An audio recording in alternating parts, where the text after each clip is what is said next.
তো hello guys, তো my name is Amit. তো আজকে আমাদের যে ক্লাসটা হবে সেটা হচ্ছে 10-এর যে 13-র যে বি আর সি যে অঙ্কগুলো ওগুলো আমরা এই ক্লাসটাতে করব। 13-র বি আর সি। তো পেজ নম্বর তোমরা খুলে ফেলো 228, পেজ নম্বর তোমরা খুলে ফেলো 228, আর আমরা 13-র বি এর একের দাগের অঙ্কটা থেকে শুরু করব। 13 বিয়ের একের দাগের অঙ্কটা বলেছে একটা লম্ববৃত্তাকার শঙ্কুর ভূমিতলের ব্যাসার্ধের দৈর্ঘ্য অর্ধেক এবং উচ্চতা দ্বিগুণ করা হলে শঙ্কুটির আয়তন একই থাকবে। এটা সত্য না মিথ্যা তোমাকে প্রমাণ করতে হবে। তাহলে বলছে ভূমিতলের ব্যাসার্ধের দৈর্ঘ্য অর্ধেক আর উচ্চতা দ্বিগুণ। ঠিক আছে, আমি একটু এক্সপ্লেন করে দিচ্ছি জিনিসটা। তাহলে ধরি লম্ব বৃত্তাকার শঙ্কুর, লেখো, ভূমিতলের ব্যাসার্ধ আর একক, ঠিক আছে, আর হলো উচ্চতা সমান এইচ একক। তা তুমি ধরে নিচ্ছ লম্ববৃত্তাকার শঙ্কুর ভূমিতলের ব্যাসার্ধ আর একক আর উচ্চতা হচ্ছে এইচ একক। তাহলে অতএব তাহলে আয়তন, তাই তো? তাহলে আয়তন কত হবে? তাহলে আয়তন কত হবে? 1/3 পাই আর স্কোয়ার এইচ ঘন একক, রাইট? এবার বলছে ব্যাসার্ধের দৈর্ঘ্য অর্ধেক। তাহলে অতএব ব্যাসার্ধের দৈর্ঘ্য অর্ধেক করলে ব্যাসার্ধ হয় সমান r/2 একক, তাই তো? তাহলে ব্যাসার্ধের দৈর্ঘ্য অর্ধেক করলে ব্যাসার্ধ কত হয়? r/2 একক। আর উচ্চতা দ্বিগুণ করলে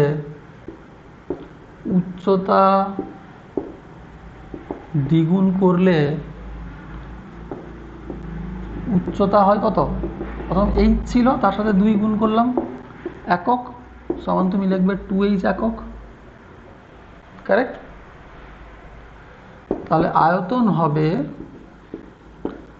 কত হবে না? 1/3 পাই আর স্কোয়ারের জায়গায় তুমি লিখবে r/2 এর হোল স্কোয়ার, এইচ এর জায়গায় লিখবে তুমি 2h। তাহলে 1/3 পাই আর স্কোয়ার বাই 4 গুণিতক 2h, 2 কেটে গেল। তাহলে 1/6 পাই আর স্কোয়ার এইচ। তাহলে এই দুটো আয়তন কি সমান আছে? একটা আছে 1/3 পাই আর স্কোয়ার এইচ, আর ব্যাসার্ধ হাফ, আর উচ্চতা দ্বিগুণ করার পরে উচ্চতা মানে আয়তন দাঁড়ালো 1/6 পাই আর স্কোয়ার এইচ। তাহলে এই যে আয়তন সমান থাকবে বা আয়তন একই থাকবে, এই যে স্টেটমেন্টটা, এটা হচ্ছে রং, মিথ্যা। তাহলে লিখবে যে 13-র বি 1 মিথ্যা। 13-র বি 1 মিথ্যা।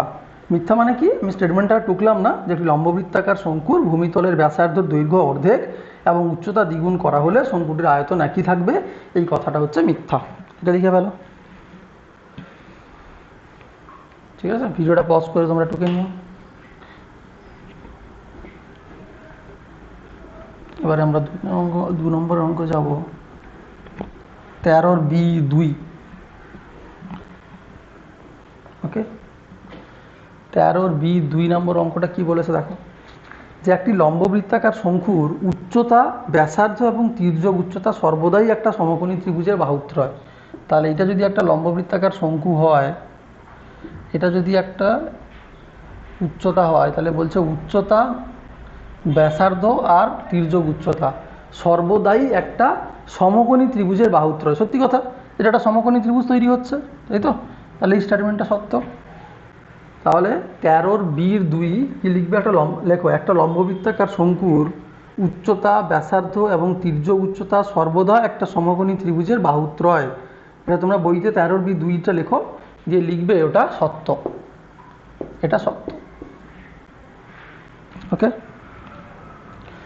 কেন সত্য বুঝতে পেরেছো? তার কারণ হচ্ছে এটা সর্বদা একটা সমকোণী।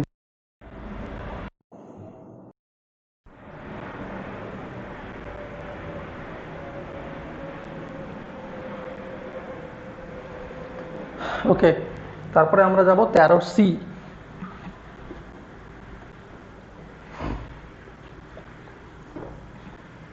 13C-র একটা কি বলেছে, বলেছে একটা সমকোণী ত্রিভুজের AC এক অতিভুজ। তাহলে এটা একটা সমকোণী ত্রিভুজ যার AC অতিভুজ। এবারে AB বাহুকে অক্ষ করে ত্রিভুজটিকে একবার পূর্ণ আবর্তন করলে, তাহলে এইটাকে অক্ষ করে এইটাকে ত্রিভুজটাকে একবার পূর্ণ আবর্তন করলে যে লম্ববৃত্তাকার শঙ্কু উৎপন্ন হয় তার ব্যাসার্ধ কোনটা? ব্যাসার্ধ কী হবে? BC হবে ব্যাসার্ধ, তাই তো? তাহলে অতএব ব্যাসার্ধ কী হবে? ব্যাসার্ধ সমান BC হবে। কারণ এই বাহুটাকে অক্ষ করে যদি তুমি ঘোরো একবার করে, তাহলে এই বাহুর সাপেক্ষে ঘুরবে না। মানে তুমি ধরো এইটাকে একটু ঢিল রেখে ঘোরাচ্ছ, তাহলে এইটা এইভাবে আসবে, এইভাবে হয়ে এখানে আবার যোগ হবে। তাহলে ব্যাসার্ধ কোনটা হবে? BC। তাহলে ব্যাসার্ধ হবে BC। এভাবে 2 অঙ্কটা যাচ্ছি আমরা।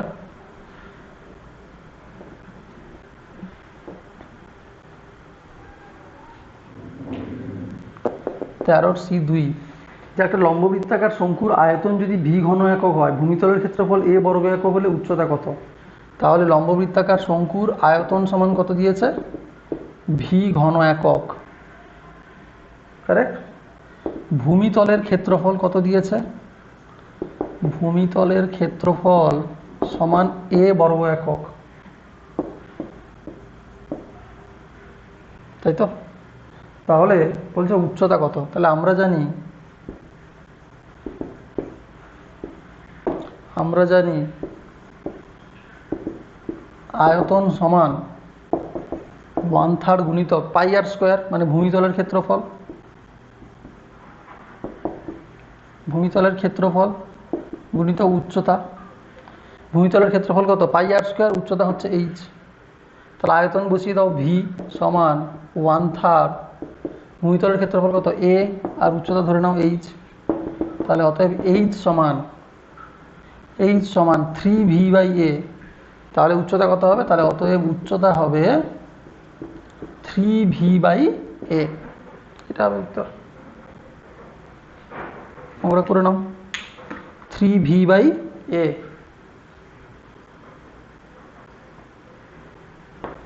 এবারে 3-এর অঙ্কটাতে আমরা যাই।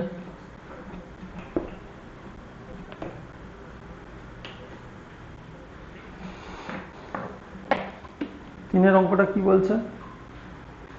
তাহলে 13C3 বলছে একটা লম্ববৃত্তাকার চোঙ আর লম্ববৃত্তাকার শঙ্কু। তাহলে চোঙ, এটা একটা চোঙ, ওকে, আর এইটা একটা শঙ্কু, ঠিক আছে। বলছে লম্ববৃত্তাকার চোঙ আর ভূমিতলের ব্যাসার্ধ। তাহলে বলছে যে এর ভূমিতলের ব্যাসার্ধ যেটা, এর ভূমিতলের ব্যাসার্ধও সেইটা, এর উচ্চতা যেটা, এর উচ্চতাও সেইটা। অঙ্কটা বুঝতে পেরেছো? বলছে একটা লম্ববৃত্তাকার চোঙ, মানে এটা হচ্ছে একটা চোঙ, এটা হচ্ছে একটা শঙ্কু, যার বলছে ভূমিতলের ব্যাসার্ধ চোঙের যা শঙ্কুর তা, আর উচ্চতা চোঙের যা শঙ্কুর তা। তারপরে বলেছে ওদের আয়তনের অনুপাত বের করো। তোমাকে সূত্রটা জানতে হবে। লম্ববৃত্তাকার চোঙের আয়তনের সূত্র হচ্ছে, আমি বলে দিচ্ছি, দেখো, যে ধরি একটা লম্ববৃত্তাকার চোঙের ভূমিতলের ব্যাসার্ধ হলো, দেখো, যে ধরি লম্ব বৃত্তাকার